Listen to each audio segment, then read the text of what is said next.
창세기 4장 14절에서 26절입니다. 다 같이 읽을게요. 시작. 주께서 오늘 이 지면에서 나를 쫓아내시온즉 내가 주의 낯을 배웁지 못하리니 내가 땅에서 피하며 유리하는 자가 될지라. 물은 나를 만나는 자마다 나를 죽이겠나이다. 여호와께서 그에게 이르시되 그렇지 아니하다. 가인을 죽이는 자는 벌을 7배나 받으리라 하시고 가인에게 표를 주사 그를 만나는 모든 사람에게서 죽임을 면하게 하시니라. 가인이 여호와 앞을 떠나서 에덴 동쪽 노 땅에 거주하더니 아내와 동침함에 그가 임신하여 에녹을 낳은지라. 가인이 성을 쌓고 그의 아들의 이름으로 성을 이름하여 에녹이라 하니라. 에녹이 이랏을 낳고 이랏은 무후야엘을 낳고 무후야엘은 무드사엘을 낳고 무드사엘은 라멕을 낳았더라.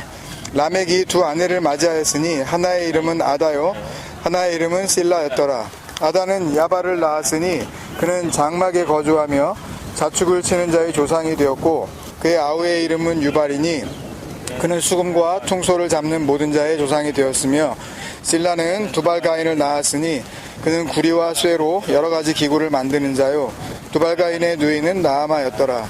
라멕이 아내들에게 이르되 아다와 실라여 내 목소리를 들으라. 라멕의 아내들이여 내 말을 들으라. 나의 상처로 말미암아 내가 사람을 죽였고 나의 상함으로 말미암아 소년을 죽였도다. 가인을 위하여는 벌이 7배일진데 라멕을 위하여는 벌이 77배이로다. 아담이 다시 자기 아내와 동침함에 그의 아들을 낳아 그의 이름을 셋이라 하였으니 이는 하나님이 내게 가인이 죽인 아벨 대신에 다른 씨를 주셨다 함이며 셋 또 아들을 낳고 그의 이름을 에노스라 하였으며 그때에 사람들이 비로소 여호와의 이름을 불렀더라. 아멘. 아마 한 두세 번 더 그 말씀을 나눠야 이 본문의 내용을 우리가 다 좀 좀 살펴볼 수 있을 것 같아요. 베레시트의 마음 창세기 46번째 시간이고 제목을 만나야 할 자 마차라고 이렇게 정했습니다. 창세기 4장은 하나님이 생각하시는 죄가 뭔지 그리고 수치스러운 상태, 그러니까 옷을 입고 있지 않은 그 상태가 뭔지를 알려주시고 그거를 통해서 그 알려주신 것을 통해서 죄인과 악한 자를 설명해 주시는 복음이 담겨있는 은혜의 말씀들이라고 그랬습니다. 그러니까 성경을 통해서 우리가 성경을 보는 이유는 성경을 통해서 먼저 들어놔야 하는 것이 우리가 그냥 늘상 이야기하는 그 은혜나 축복이 아니라 오히려 나의 죄인됨과 나의 악함의 실체가 먼저 드러나야 되는 거예요. 그게 복음이에요. 그러니까 나의 죄인됨이 뭔지, 그러니까 뭐 잘못했어요 뭐 그런 종류 말고요. 그러니까 엉뚱한 회개를 하게 되잖아요. 그리고 진짜 악함이 뭔지, 그러니까 이런 걸 모르니까 그냥 교회를 평생 다니고서 그냥 엉뚱한 생각을 가지고 그게 하나님 잘 믿고 있는 거라고 착각을 한단 말입니다. 그러니까 성경을 통해서 하나님께서 끊임없이 알려주고 계시는 죄의 내용이 뭔지 모르는 상태에서 그 죄의 껍데기인 그 현상들만 가지고 자기 스스로를 보면서 반성을 한답시고 이렇게 살면 안 되는데 라든지 다른 사람의 삶의 모습을 보고 저 인간은 교회를 다니면서 왜 저렇게 살아? 라고 그러고 있으면 그건 잘못 알고 있는 죄에 대한 오해로 인해서 구원에 이르게 하는 회개의 은혜가 주어지는 것이 아니라 완전히 그 은혜와는 정반대의 길을 가는 사망의 길을 걷고 있는 거라는 것을 말씀 우리에게 이야기해 주고 있습니다. 그러니까 성경을 통해서 하나님께서 우리를 위해서 하시려는 일이 이거예요. 성경을 주신 목적이 거기 있다고요. 끊임없이 죄가 뭔지 알려주셔서 하나님이 생각하시는 그 악함, 그 실체를 드러내셔서 우리가 그 죄로부터 벗어나야 할 이유와 그리고 그 죄로부터 벗어날 수 있는 길을 보여주시려고 하는 거예요. 그러니까 성경은 그런 그 목표로 우리에게 주신 거지 삶에 적용하고 도덕적 교훈으로 주신 게 아니라는 말입니다. 그러니까 성경을 읽다 보면 뭐 기도해서 병도 낫고요. 또 기도해서 뭐 아기를 못 낳다가 아기도 낳고요. 또 기도해서 뭐 사업도 뭐 잘 되고요. 기도해서 자기가 필요한 것들을 얻는 그런 내용들이 수도 없이 나오기는 하지만, 그건 우리한테 그런 식으로 너도 기도하면 너도 똑같은 그런 결과를 얻게 될 거야 라는 땅의 소원 성취 방법을 알려주시려는 게 아니라, 그 땅의 문제 해결이라는 나레이션을 통해서 영원한 문제의 해결이 있어야 한다는 걸 알려주시는 하나님의 친절한 설명 방법일 뿐인 거예요.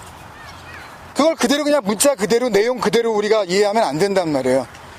그러니까 성경과 이 세상을 통하여서 하나님이 악하다고 하시는 죄가 내 안에서 발견되지 않으면, 그러니까 여러분이 하나님이 말씀을 통해서 악하다고 하시는 것이 뭔지 모르면 그 죄에 대하여만 구원의 능력을 베푸시는 하나님의 그 은혜도 주어지지 않는 거예요. 그러니까 죄가 뭔지 모르면 은혜도 없는 거라고요. 다시 말해서 하나님이 생각하시는 죄와 내가 생각하는 죄가 같지 않으면요, 하나님이 주시는 은혜와 내가 지금 누리고 있다고 하는 그 은혜도 사실은 같은 은혜가 아닌 거예요. 그냥 착각 속에 자기가 그냥 하나님 믿고 그냥 좋아라고 그냥 다니는 거예요.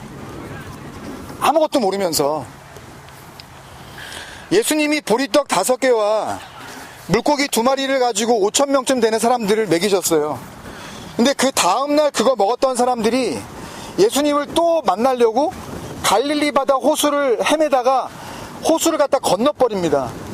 여러분 아시겠지만 갈릴리 바다는 바다가 아니라 호수예요. 이게 인랜드 레이크란 말입니다. 이게요. 하도 커서 그냥 이렇게 바다라고도 불리우는 호수인데, 호수 크기가 남북으로 20.8km, 동서로 12.8km, 호수 총 둘레가 52km나 돼요. 그러니까 거의 끝이 안 보인단 말이에요. 수평선이 보일 정도로 어마어마하게 큰 그런 호수인데, 이 이야기가 기록되어 있는 요한복음 6장에 보면은요, 예수님을 찾아 나선 그 사람들이 호수를 가로질러서 얼마나 그 열심을 부리는지 바다 건너편에 가버나움으로 갔다고 기록이 나와요. 가버나움은 갈릴리 호수 주변에 여러 마을들이 있는데 거기에서 거의 그 정북향에 있는 동네거든요. 말씀드렸다시피 갈릴리 호수는 남북으로 제일 깁니다. 그러니까 건너편으로 갔다는 이야기는 배를 자기들이 이렇게 준비해서 타고 20km 이상을 배를 타고 건너간 거예요. 뭐 모터보트가 있었겠습니까? 뭐가 있었겠어요? 그냥 노를 저어서 가는 거죠. 왜요? 왜 거기를 갔을까요? 왜 갔을까요, 거기를? 말씀 들으려고요? 예수님 설교가 너무 좋아가지고요? 참 그랬으면 좋은데, 예수님을 그 사람들이 다시 찾은 이유를 예수님이 이렇게 말씀하셔요. 요한복음 6장 26절 한 절만 보겠습니다. 앞뒤로 한번 나중에 시간 되면 읽어보세요. 사람들이 예수님한테 랍비여 언제 여기까지 오셨습니까? 이렇게 물으니까 예수님이 이렇게 답하시죠. 내가 진실로 진실로 너희에게 이르노니 너희가 나를 찾는 것은 뭘 본 까닭이 아니요? 표적. 이게 오트예요. 이게 세메이온이에요. 이게 약속의 표란 말입니다. 이게요. 하나님께서 그 구원의 약속을 담아놓은 그 표 가운데에 또 그것을 그들이 먹은 그 떡으로 보여주셨다는 거죠. 너희가 나를 찾는 이유는 표적을 본 까닭이 아니요 떡을 먹고 배부른 까닭이라. 무슨 말씀이에요? 어저께 예수님이 그들에게 준 떡은 사실은 그냥 떡이 아니라 하나님의 그 은혜, 그 구원의 약속이 뭔지를 설명하시기 위하여 준 은혜의 상징이었다는 말씀이죠. 근데 예수님은 그 표적을 알아보라고, 그 약속의 표를 알아보라고, 그 내용이 뭔지 알라고 떡을 주셨는데, 너희들은 그걸 그냥 떡, 그냥 먹고 배부른 떡, 그걸로밖에는 못 보냐는 말씀을 지금 하시는 거잖아요. 그러니까 예수님께서 오병이어 사건에서 그 떡이 표적, 오트였다고 하시는 말씀은 하나님이 생각하시는 그 떡과 오병이어의 그 떡을 먹은 그 사람들이 생각하는 떡이 같은지 다른지가 예수님이 띄워준 그 떡에 의하여, 그 오트, 표적에 의하여 구별이 된단 말씀이죠. 예수님이 떡을 띄워봐 주면 알아요. 그 떡을 먹는 순간 그 떡을 하나님이 생각하시는 그 떡으로 받아먹는 인간이 있는가 하면 그 떡을 그냥 그 떡으로 받아먹는 인간들이 있더란 말입니다.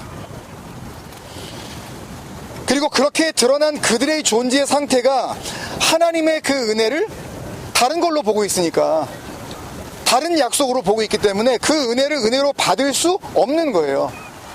그러니까 결국은 그들이 그렇게 드러나버린, 예수님이 준 떡이 사실은 표적이라는 것을 모르고 받아 먹어버린 그들의 존재 상태가 하나님의 은혜를 은혜로 받을 수 있는지 없는지를 결정하는 구원과 심판의 기준이 된다는 말씀인 거죠.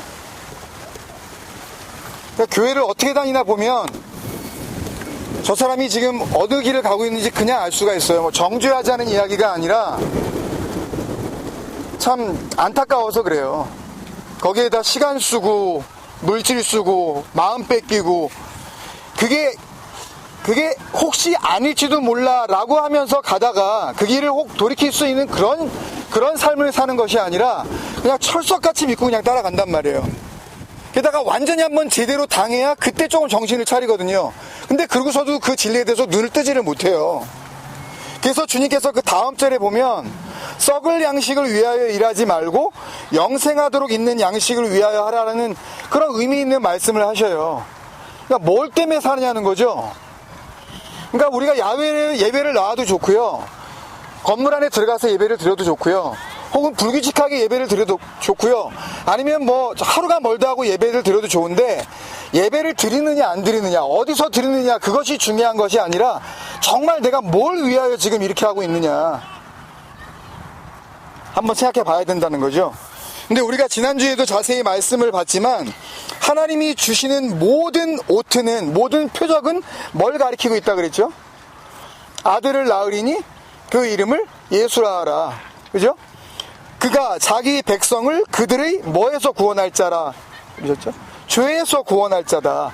그러니까 성경의 모든 오트는요, 표적은 성경에 나와 있는 예수 그리스도를 정확히 가르쳐주고 있는 그 모든 표적들은 전부 죄를 알려주고 구원의 은혜를 설명하려고 하는 하나님의 배려란 말입니다. 그게요. 그 진리를 알라고. 그래서 그들의 죄에서 그들을 건져내시려는 일을 하시려는 거예요. 말씀을 통하여.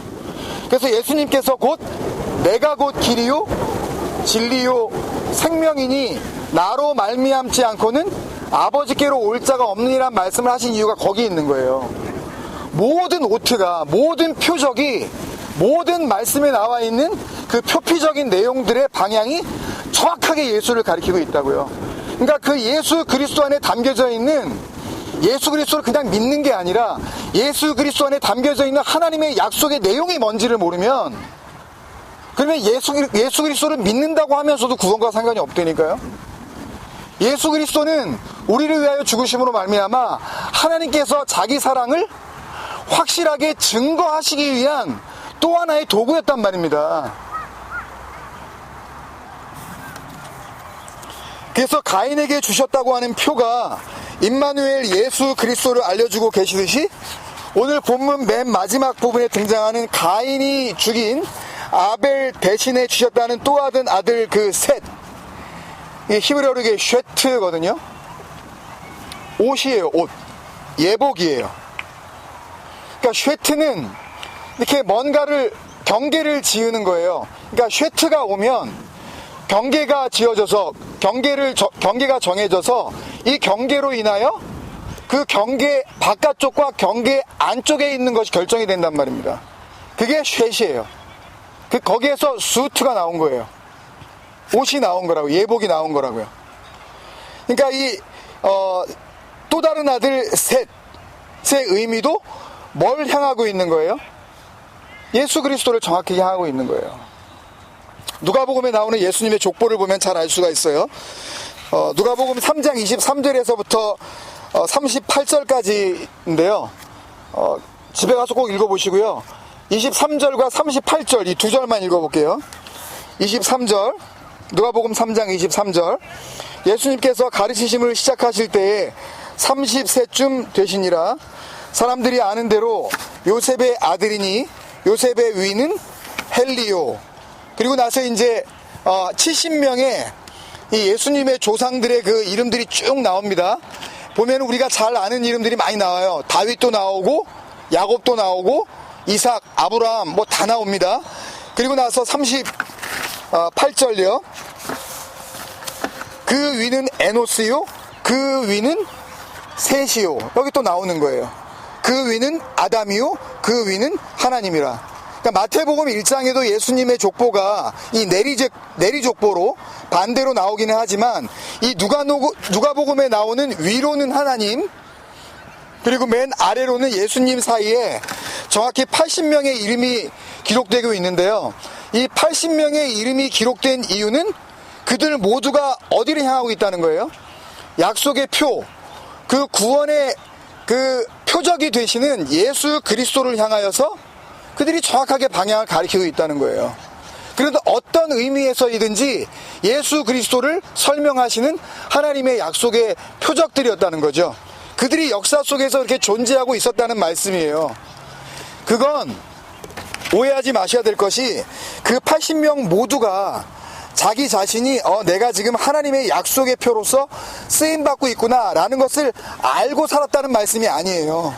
그들은 몰랐을 수도 있고 알았을 수도 있어요. 우리도 마찬가지예요. 지금 누군가는 하나님의 약속의 표로 쓰임을 받고 있을지도 몰라요. 근데 본인은 그걸 모를 수도 있고 알 수도 있어요. 그러나 어쨌든 역사 속에서 하나님께서 사람을 들어 예수 그리스도를 정확하게 설명하고 계시다는 이야기이죠. 그러나 하나님께서는 그 80명의 인생과 함께 길고 긴 역사의 현장 속에서 하나님의 구원의 약속이 무엇인지를 알려주시려고 계속 일해 오신 거예요.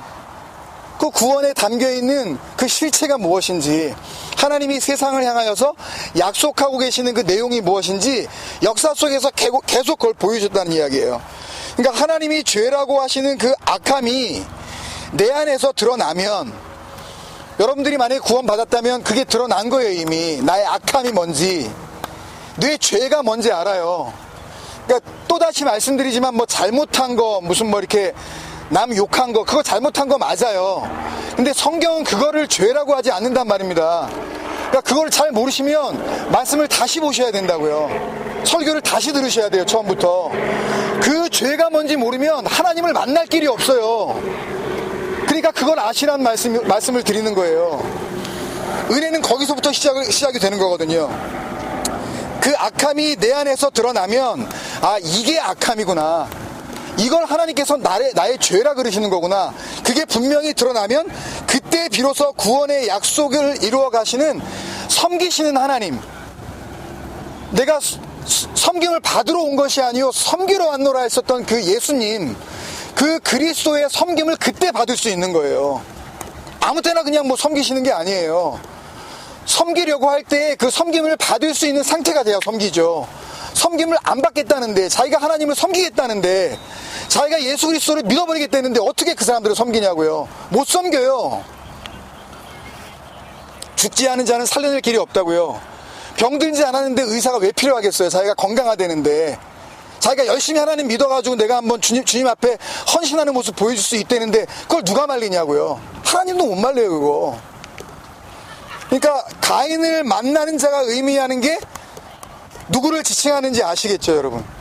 지난 한 주간 동안 이렇게 참고해 보셨겠지만, 가인을 죽이는 자가 받을 그 7배의 벌, 그 시부아 타임 유캄이라는 것은 약속된 희생, 7이라는 숫자가 가지고 있는 것이 완성된 이라는 의미를 갖고 있기 때문에 완성된 죽음, 주님께서 죽으시면서 내가 다 이루었다 하시는 그 죽음요, 온전하게 죽으시는 그 죽음, 그것을 의미하는 것도 아시겠죠. 그 7배의 죽음을 누가 감당할 수 있겠어요?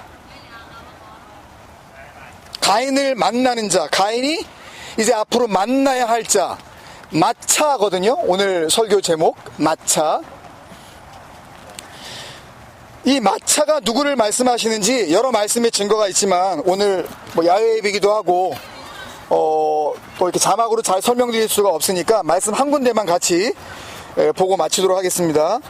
오늘 본문과 제일 가까운 말씀 이 만난다는 것이 무엇인지 설명하신 말씀이 창세기 6장 5절에서 8절에 나와 있어요. 8절 말씀인데 5절부터 우리 8절까지 같이 읽겠습니다. 창세기 6장 5절에서 8절 시작. 여호와께서 사람의 죄악이 세상에 가득함과 그의 마음으로 생각하는 모든 계획이 항상 악할 뿐임을 보시고 땅 위에 사람 지으셨음을 한탄하사 마음에 근심하시고 이르시되 내가 창조한 사람을 내가 지면에서 쓸어버리되 사람으로부터 가축과 기는 것과 공중의 새까지 그리하리니 이는 내가 그것들을 지었음을 한탄함이니라 하시니라. 그러나 노아는 여호와께 은혜를 입었더라. 이게 베노아의 마차예요. 이게요. 노아가 은혜를 입었다 할 때 그게 마차예요. 그러니까 결국 가인이 만난다고 하는 그 존재는 누구를 만나야 되는 거예요? 은혜를 입어야 할, 은혜를 주셔야 할, 은혜를 베푸셔야 할 그 구원의 하나님을 만났어야 된다는 이야기죠. 그리고 예수로부터 시작을 해서 거슬러 올라가 하나님으로까지 이어지는 그 완성의 그 보복, 그 희생의 죽음, 그 완전한 죽음을 죽으시겠다고 하시는 그 하나님으로 오시는 예수 그리스도, 그분을 이야기하고 있는 거예요. 그러니까 결국 가인이 만나야 할 자는 은혜를 주시는 하나님이시죠. 근데 문제가 뭐예요, 여러분? 이 하나님이 보이지 않잖아요.